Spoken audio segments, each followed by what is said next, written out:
স্বামীর কোলে মাথা দিয়ে বামা দেবীর শেষ নিঃশ্বাস ত্যাগ করল। ওমা যেই না জয়দেবের মা মারা গেছে, জয়দেব বাড়িতে নেই, ছোট্ট ছেলে 4 বছরের শিশু পাড়ায় খেলতে গেছে। এখন একজন ডাকতে গেছে, মা আদর করে ডাকতো জয়া। জয়া নাম জয়দেব, আদর করে বলতো জয়া। একজন ডাকতে গেছে, ওরে জয়া, ওরে জয়া, জয়া ওরে দেখে যা, তাড়াতাড়ি দেখে যা। ওরে জয়া, তোর মা সারা জীবনের মতো ঘুমিয়ে গেছে। একবার ভাবুন তো মা, একটা 4 বছরের ছেলে, সে কি জানে যে সারা জীবনের ঘুম কাকে বলে? সে বোঝে? সারা জীবনের মতো ঘুমিয়ে গেছে কথাটা সে বুঝলো না। ছুটতে ছুটতে আসছে, এসে দেখছে কি গো, কত লোক ঘিরে দাঁড়িয়ে আছে তার মাকে। কেউ বাঁশ কাটছে, কেউ দড়ি পাকাচ্ছে। কেন গো? আরে সাজিয়ে নিয়ে যেতে হবে না? ওইটাই তো আসল সাজ। যে দেখুন সারা জীবন কত সাজ করছি, যেদিন আসল দিন আসবে, শেষ দিন, যেদিন আপনার জীবনের শেষ বিয়ে হবে, সেদিন সবাই খাবে বিয়ের খাবার, আপনি খেতে পাবেন না। আর আপনার বিয়ের বরযাত্রী হবে আপনার ছেলে মেয়েরা। বলো হরি হরি বল, বলো হরি হরি বল। যে বিয়ে হলে পরে কেউ আর আসে না ফিরে, আমারও হবে আপনাদেরও হবে। আর যেদিন আমার শেষ বিয়ে হবে না মা, পরনে দামি কাপড়টাও রাখবেন, সব কিছু খুলে নিয়ে বাঁশের দোলাই করে দড়ি দিয়ে বেঁধে শ্মশানে নিয়ে যাবে। সেদিন লাখ টাকা দামের অহংকার, কোটি টাকা দামের অহংকার একটা দেশলাই কাটিতে শেষ হয়ে যায়। তাহলে কত লোক আজ ঘিরে দাঁড়িয়ে আছে। জয়দেব এখনো বুঝছে না যে আমার মা মারা গেছে। কি করে বুঝবে মা? তার যে এখনো জ্ঞান হয়নি। এসে দেখছে মা পড়ে আছে। মা কি হয়েছে? এমন করে তো কোনোদিন তুমি ঘুমাও না। ওরা বললো তুমি নাকি শেষবারের মতো ঘুমিয়েছো। এটা কেমন ঘুম? আমি তো বুঝতে পারছি না মা। একবার সাড়া দাও, একবার সাড়া দাও। দেখো না গো, তোমার জয়া এসেছে মা, কথা বলবে না? ও মা, মা হারাবার যে কি যন্ত্রণা, মা হারিয়ে দেওয়ার যে কি কষ্ট, একমাত্র যার মা নেই সে জানে কত কষ্ট হয়, কত ব্যথা হয়। ও মা একবার সাড়া দাও। কি করে সাড়া দেবে? যে চলে যায় সে তো আর সাড়া দেয় না, সে আর ফিরে আসে না। ও মা তুমি একবার সাড়া দাও। ও আমি তোমায় বিরক্ত করতাম বলে আমার ওপর তুমি রাগ করেছো?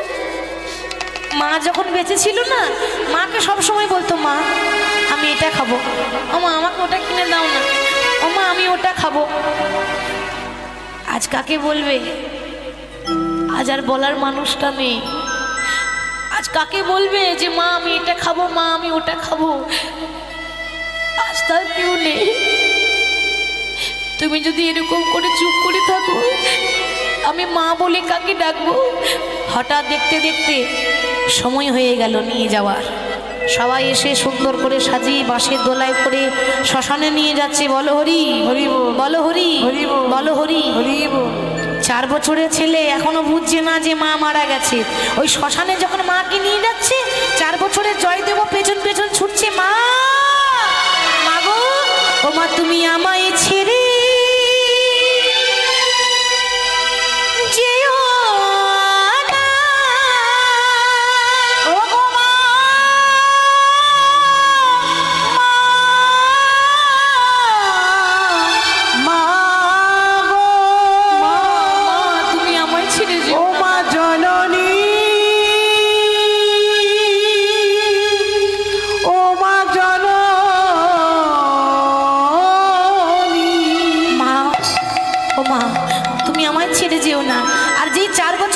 ছুটছে, অমনি বাবা বলছে ওরে জয়া, ওরে যাস না, ওই অমন করে মায়ের পেছনে যাস না। বাবা বাবা বলো না গো, বলো না গো, ওরা আমার মাকে কোথায় নিয়ে যাচ্ছে? ওরা আমার মাকে কোথায় নিয়ে যাচ্ছে? খোকা কাঁদিস না, তোর মা পরলোকে গেছে রে। পরলোক? ও বাবা বলতে পারো পরলোক কোন দিকে যাওয়া যায়? কোন রাস্তায় গেলে পরলোকে যায় আমাকে বলে দাও, আমি ওই রাস্তাতেই যাব, কিন্তু আমি মাকে ছাড়া থাকতে পারবো না। ওরে জয়া, পরলোক এমন রাস্তা যে সবাইকে যেতে হবে। আর যে দেহ নিয়ে এত অহংকার করি, যে দেহ নিয়ে এত গর্ব করি, ও তোর সোনার অঙ্গ একদিন হবে ভঙ্গ রে। ও তোর সোনার অঙ্গ একদিন হবে ভঙ্গ রে। পরে যেদিন পুরে হবে ছাই, একবার ভাবুন, যেদিন এই সোনার অঙ্গটা পুরে ছাই হয়ে যাবে না, সেদিন নীল আকাশে যাবে রে উড়ে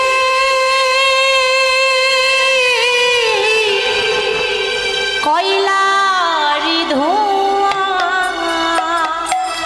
সেদিন নীল আকাশে যাবে রে উড়ে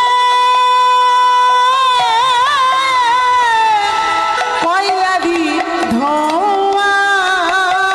ও সেদিন নীল আকাশে যাবে রে উড়ে কয়লারি ধোঁয়া। সেদিন নীল আকাশে যাবে রে উড়ে কয়লারি ধোঁয়া। ওমা, ওই শ্মশানে গিয়ে ওই মৃতদেহ মরাদেহ যদি না পড়ে, তো যারা পোড়াতে যায় তারা কি করে জানেন? ওই লাঠি নিয়ে বারবার আঘাত করে। ওই জন্য বলছে সেদিনে জ্বালিবে এই অঙ্গ খুঁচে খুঁচে, করে মারবে বাড়ি হারের পিঠে রে। সেদিন জ্বালবে অঙ্গ খুঁজে খুঁজে, হরি বল। মারবে বাড়ি হাড়ের পিঠে রে। সেদিন পিঠের চামড়া তোর যাবে রে উঠে, সেদিন পিঠের চামড়া যাবে রে উঠে। সেদিন পিঠের চামড়া তোর যাবে রে উঠে। সেদিন পিঠের চামড়া যাবে রে উঠে। ওরে হাত বোলাবে কে তোর গায়, নীল আকাশে যাবে রে উড়ে কয়লারি ধোঁয়া। সেদিন নীল আকাশে যাবে রে উড়ে কয়লারি ধোঁয়া। সেদিন নীল আকাশে যাবে রে উড়ে কয়লারি ধোঁয়া। সেদিন নীল আকাশে যাবে রে উড়ে কয়লারি ধোঁয়া। হরি বল। ওরে তোর মা নেই তো কি হয়েছে, আমি তো আছি, আমি তোকে মানুষের মতো মানুষ করব। বাবা এর পরের ঘটনা দেখুন, 4 বছর বয়সে মাকে হারিয়ে দিল, বাবা মানুষ করছে। আস্তে আস্তে দেখতে দেখতে জয়দেবের বয়স হয়ে গেল 6 বছর। বাবা মনে মনে ভাবছে, বাবা ছেলেকে মানুষের মতো মানুষ করতে গেলে সবার আগে পড়াশোনা দরকার, লেখাপড়া, নালে মানুষের মতো মানুষ হবে না। এবার তখনকার সময়ে এত তো সুবিধা সুযোগ ছিল না। ওই কেন্দুবিল্ল গ্রাম থেকে 7 কিলোমিটার দূর, কেন্দুবিল্ল গ্রাম থেকে 7 কিলোমিটার দূর জঙ্গলের রাস্তা পার করে একটা পাঠশালা আছে, জামদহ পাঠশালা, এখনো আছে। তো ওই পাঠশালাতে ছেলেকে ভর্তি করবো বলে ধুতি পাঞ্জাবি সুন্দর করে পরাচ্ছে। আগেকার দিনে পোশাক কীরকম ছিল? সাদা ধুতি, সাদা পাঞ্জাবি, তালপাতার পুঁতি, খাতা কলম ছিল না তো, তালপাতার পুঁতি, স্বরের কলম, কালির দোয়া, সুন্দর করে সাজিয়ে নিয়ে ছেলেকে নিয়ে যাচ্ছে কোথায়? পাঠশালা। কেমন ভাবে? হরি বলো রে, হরি বলো রে, একবার বলো রে, বলো রে, হরি বলো রে, হরি বলো রে, মায়েরা বলো ধরি, একবার হরি বলো রে, হরি বলো রে, বলো রে, হরি বলো রে, হরি বলো রে, হরি বলো রে, বলো রে,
কেউ যায়? একদিন গিয়ে ভর্তি করে দিয়ে আসে, পরের দিন একাই যেতে হবে। এখন ছোট ছেলে তো, 6 বছরের ছেলে জয়দেব। এখন যেই না 7 কিলোমিটার জঙ্গল পার করে স্কুল যায়, সবে 3 কিলোমিটার গেছে আর ভয়ে থরথর করে কাঁপছে। কেন? কে বলে দিয়েছি, ওরে জয়া তুই যে জঙ্গল দিয়ে যাচ্ছিস না, ওই জঙ্গলে বাঘ আছে, ভালুক আছে। এবার ছোট ছেলে তো ভয় পেয়ে গেছে, মনে মনে ভাবছে না আমি তো আর যেতে পারবো না। বাড়িতে এসে বলছে, ও বাবা আমি কিন্তু আর পাঠশালা যাবো না। কেন রে? আচ্ছা আমাদের ছেলে মেয়েরা যদি পড়াশোনা না করে আপনারা কি করেন মা? আদর করেন? তাহলে বকা দেন, তাই তো? পড়বি না বলছি পড়, তো ওই রকম করে আরই পড়বে না। বাচ্চাদের যা নিষেধ করবেন ওটা বেশি করে করবে, তাহলে একটু বোঝাবার কায়দা থাকা যায়। একটু ভালো করে বোঝাবেন, বুঝে যাবে। দেখুন কি করে বোঝাচ্ছে দেখুন। আচ্ছা জয়দেব তুই পাঠশালা যাবি না বলছিস, আচ্ছা খোকা তোর কি লেখাপড়া করতে ভালো লাগে না? ও বাবা আমার ভালো লাগে, আমার খুব ভালো লাগে, কিন্তু আমি যাব কেমন করে? ওই বনে বাঘ আছে, ভালুক আছে। কে বলেছে তোকে বাঘ আছে? তোর বাবা তো আমি তোকে মিথ্যা কথা বলবো না। বেশ খোকা তোর বাবার কথা রাখ, যখনই তুই পাঠশালা যাবি যদি তোর ভয় লাগে কিছুতেই ভয় করবি না। কেন জানিস? ওই বনে তোর একটা বন্ধু আছে রে। বন্ধু আছে? সত্যি বলছো বাবা? হ্যাঁ সত্যি বলছি। ও বাবা বন্ধুটার নাম কি গো? বাবা দেখছে তো বলেই বিপদে করে দিয়েছি, কিছু একটা তো নাম বলতে হবে। ছেলেকে যেমন আমরা ভুলিয়ে রাখি, খোকা কাঁদিস না চকলেট কিনে দেবো, কি গো ভুলাই তো? ওরকম বাবা ভোলাচ্ছে। দেখুন দেখ খোকা, ওই বনে যে তোর বন্ধুটার নাম আছে না, ওই বন্ধুটার নাম হলো মধুসূদন। বাবা কিন্তু ওই মধুসূদনের কথা বলছে। যখনই ভয় লাগবে 3 বার মধুসূদন বলে ডাকবি, দেখবি তোর ভয় কোন দিকে পালিয়ে যাবে। সত্যি বলছো বাবা? হ্যাঁ সত্যি বলছি। পরের দিন পাঠশালা যাচ্ছে, ছেলের অভ্যাস রাস্তায় গেলে ঠাকুরের নাম গাইতে গাইতে যায়, বাবা শিখিয়ে দিয়েছে। তা পরের দিন গাইছে কেমন ভাবে, হে নারায়ণী রাধিকা রমণী মদনে মোহন আমার দেহ মন প্রাণী তোমায় দিলাম, গে যাই তবু গান আমি, গে যাই তবু গান। হে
কত সম্মান, তাই গে যায় তবু গান আমি, গে যায় তবু গান গে যাই তবু গান গে যাই তবু গান আমি, গে যাই তবু গান।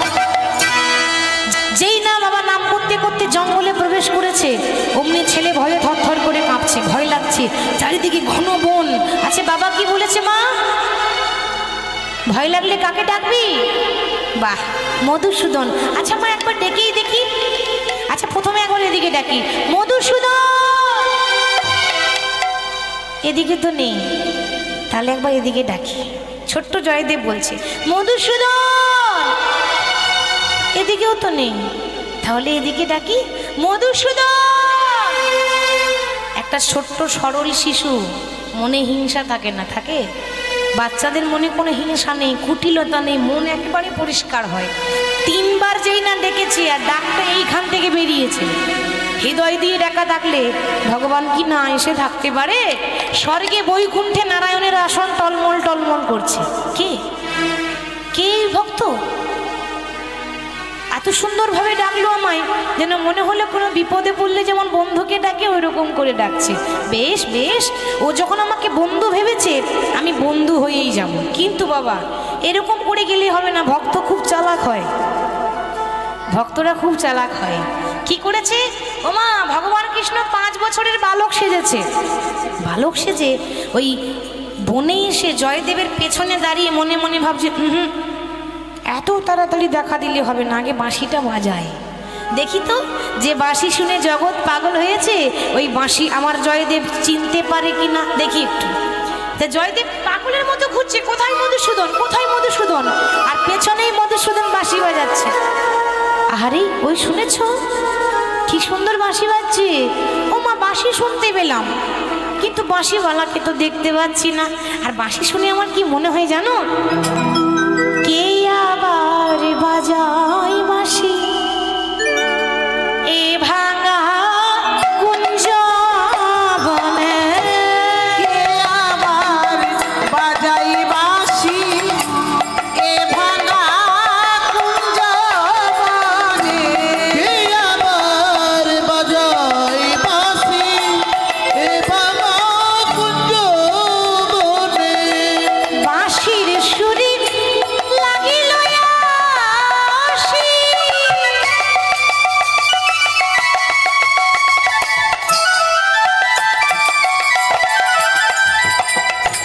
বাঁশির সুরে লাগিল আসি, আবার ব্যথা দিল আমার প্রাণে। কে আবার বাজাই বাঁশি এ ভাঙা কুঞ্জ বনে, কে আবার বাজাই বাঁশি এ ভাঙা কুঞ্জ বনে, কে আবার বাজাই বাঁশি এ ভাঙা কুঞ্জ বনে। হরি বল। ওই তো বাঁশি শুনতে পাচ্ছি, কিন্তু কোথায় সেই মধুসূদন? ও আমার সঙ্গে খেলা করা হচ্ছে। আমি তাহলে আর পাঠশালা যাবই না, যতক্ষণ মধুসূদন না দেখা দেবে ততক্ষণ আমি পাঠশালা যাবই না। জয়দেব যেই না রাগ করে বাড়ি চলে যাচ্ছে, ভগবান দেখছে সর্বনাশ, আমার ভক্ত তো রাগ করে পালিয়ে যাচ্ছে। ভগবান অমনি পেছন থেকে ডাকছে, ও দাদা গোসাই, দাঁড়াও দাঁড়াও দাঁড়াও, এই ছেলে, এই তুই আমাকে দাদা গোসাই বললি কেন রে? ভগবান বলছি, বারে তুমি আমার থেকে 1 বছরের বড় না? হরি হল, দেখেছেন? তুমি আমার থেকে 1 বছরের বড় না? তোমার বয়স 6 বছর আর আমি হলাম 5 বছরের শিশু, তুমি আমার থেকে 1 বছরের বড়, ওই জন্য বললাম দাদা। আর ব্রাহ্মণ ঘরের ছেলে তো, ওই জন্য সম্মান করে বললাম গোসাই। হ্যাঁ রে, তুই আমাকে দাদা গোসাই বললি, তুই আমাকে চিনিস? ভগবান বলছে, দেখো কাণ্ড, আমি তোমাকে চিনবো না? আমি জগতের কথা জানি আর তোমাকে চিনবো না? বেশ, এই বল তো আমার নাম কি? বলবো? হ্যাঁ বল বল। বলি তাহলে হ্যাঁ বল। তোমার নাম হলো জয়দেব গোস্বামী, তোমার বাবার নাম হলো ভোজদেব গোস্বামী, তোমার মায়ের নাম হলো স্বর্গীয় বামাদেবী, তোমার বাড়ি হচ্ছে বীরভূম জেলার অজয় নদীর তীরে কেন্দুবিল্ল গ্রাম। এই ছেলে, তুই আমাকে এত এত কিছু করে জানলি কি করে রে? তুই আমাকে চিনলি কি করে? আমি তো তোকে চিনিই না। ভগবান বলছে, চিনবে কি করে? দেখো কাণ্ড, এর আগে তো কোনোদিন আমাকে ডাকোনি। কি করে ডেকছিলে? কি করে চিনবে? না ডাকলে চেনা পরিচয় হয় কি করে? আজকেই তো এলাম। তাহলে আমার নাম তুই বলতে পারলি, কিন্তু তোকে তো চিনি না। এত সুন্দর বাঁশি বাজাচ্ছিস, কি নাম তোর? ভগবান দেখছে নাম আমি বলবো না। ভগবানের কতগুলো নাম? 101টা নাম, একটাও বলবো না। আমি কিন্তু আজকে ভক্তের কাছে নতুন নাম নেব। ও দাদা, আর বলো না, আমার না কিন্তু কোনো নাম নেই, একটা নাম দিয়ে দেবে? জয়দেব গোস্বামী বলছি, বারে তোর মা বাবা একটা ভালো নাম দিতে পারেনি? বেশ, আমি তোর নাম দেব, তবে একটু ভালো করে সোজা হয়ে দাঁড়া, তোকে যেমন দেখবো তেমন তোর নাম দেব। হরে কৃষ্ণ বাবা। যেই না বলেছে সোজা হয়ে দাঁড়া, আমাদের ভগবান তো সোজা হয়ে দাঁড়াতে জানে না। কি গো জানে? ওই জন্য তো 3 ঠাই বাঁকা বলে তো তার নাম বাঁকা শ্যাম। ভগবান কৃষ্ণ কোনো দিনও সোজা হয়ে দাঁড়ায় না, সব সময় ত্রিভঙ্গ হয়ে। এখন যেই না ত্রিভঙ্গ হয়ে দাঁড়িয়েছে। হ্যাঁ রে, তুই সোজা হয়ে দাঁড়াতে পারিস না? ভগবান বলছে দাদা অটোমেটিক হয়ে গেছে, আর সোজা হবে না, আর কিছু করার নাই, তুমি যেমন দেখছো তেমন নাম দাও। বেশ, তোর যা গায়ের রং আর তোর যা মুখের যা গঠন, তাতে আমি একটা নাম ভেবে রেখেছি, কি জানিস? আজ থেকেই আমি তোর নাম দিলাম ওরে নীল মাধব।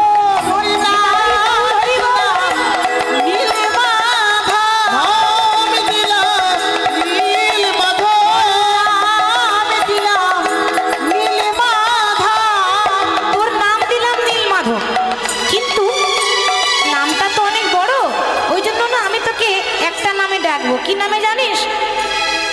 আমি যখনই তোকে ডাকবো আমি তোকে মাধু বলে ডাকিব, মাধু বলে ডাকিব, মাধু বলে ডাকিব, মাধু বলে ডাকিব, মাধু বলে ডাকিব, মাধু বলে ডাকিব। তোর নাম দিলাম নীল মাধব, মাধু বলে ডাকিব, তোর নাম দিলাম নীল মাধব, মাধু বলে ডাকিব, তোর নামে দিলাম নীল মাধব, মাধু বলে ডাকিব। আজ থেকে তোর নাম দিলাম নীল মাধব। ভগবানের যে নীল মাধব নাম হয়েছিল জয়দেব গোস্বামী রেখেছিল, তবে তোকে আজ থেকে আমি মাধু বলে ডাকবো, সাড়া দিবি তো? বলে হ্যাঁ দাদা সাড়া দেবো, যখন ডাকবে তখন আসবো। ও মায়েরা, প্রত্যেক দিন পাঠশালা যায়, পড়াশোনা করে, আর ঘরে ফেরার পথে ভগবানের সঙ্গে দেখা করে, খেলা করে, তারপর ঘরে আসে। এরকম করে 6 বছরে জয়দেব গোস্বামী এখনো ভালো করে অ আ লিখতে শিখেনি, ভালো করে এখনো অ আ লিখতে জানে না। সে একটা গ্রন্থ লিখছে, নাম হলো গীত গোবিন্দ। দেখেছেন, মাধবের কৃপা হলে বোবাতেও কথা বলতে পারে। ওইটুকু ছেলে কখনো সংস্কৃত শ্লোক লিখতে পারে যে এখনো অ আ জানে না, কিন্তু ভগবানের কৃপা না হলে কি না হয়। হ্যাঁ, এবার কিছুদিন পরে জানেন মা, বৃন্দাবনে রাধারানী রাগ করে বসে আছে। আমাদের ভগবান বলছে কি গো রাধে, তুমি রাগ করে বসেছো কেন? রাধারানী বলছে প্রাণনাথ সত্যি করে বলো তো, ওই জঙ্গলে তুমি প্রতিদিন কার সঙ্গে দেখা করতে যাও? এই মরেছি, একেই বলে নারী জাতি, সন্দেহ ঢুকে গেলে আর বেরোবে না।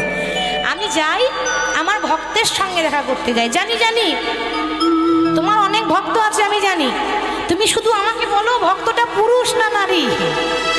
পুরুষ হলে ঝগড়া বাড়বে, নারী হলে ঝগড়া আরো বেশি বাড়বে, পুরুষ হলে ঝগড়াটা একটু কম হলেও হতে পারে।